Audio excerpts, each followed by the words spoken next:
Guys, हा water level indicator using node MC हा project आहे. यामध्ये आपण water sensor, node MC, LED आणि जम्पर वायरचा यूज केलेला आहे. यावेळी जेव्हा पाण्याची लेवल लो असते तेव्हा रेड लागतो, जेव्हा मीडियम असते तेव्हा रेड आणि व्हाईट दोन्ही पण लागतात, आणि जेव्हा हाय असते तेव्हा रेड, व्हाईट आणि ग्रीन तिन्ही पण लागतात. तर आपण आता कनेक्शन बघूया. तर हा वॉटर लेवल सेन्सर आहे. यामध्ये यस, प्लस आणि मायनस 3 टर्मिनल आहे. त्याचं जे यस टर्मिनल आहे ते आपण A0ला कनेक्ट आहे. नंतर जे प्लस आहे ते VCCला आहे आणि जे मायनस आहे ते ग्राउंडला आहे. नंतर 3 LED आहेत.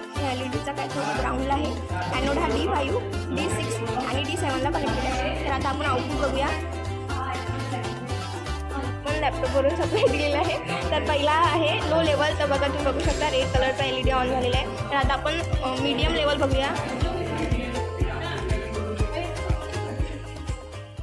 बघू शकता तुम्ही 2 LED लागले आहेत, रेड आणि व्हाईट. आता आपण हाय लेवल बघूया.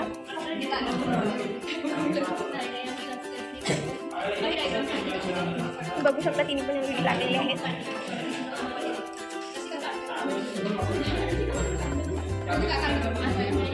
तर हा होता आमचा प्रोजेक्ट. थँक्यू.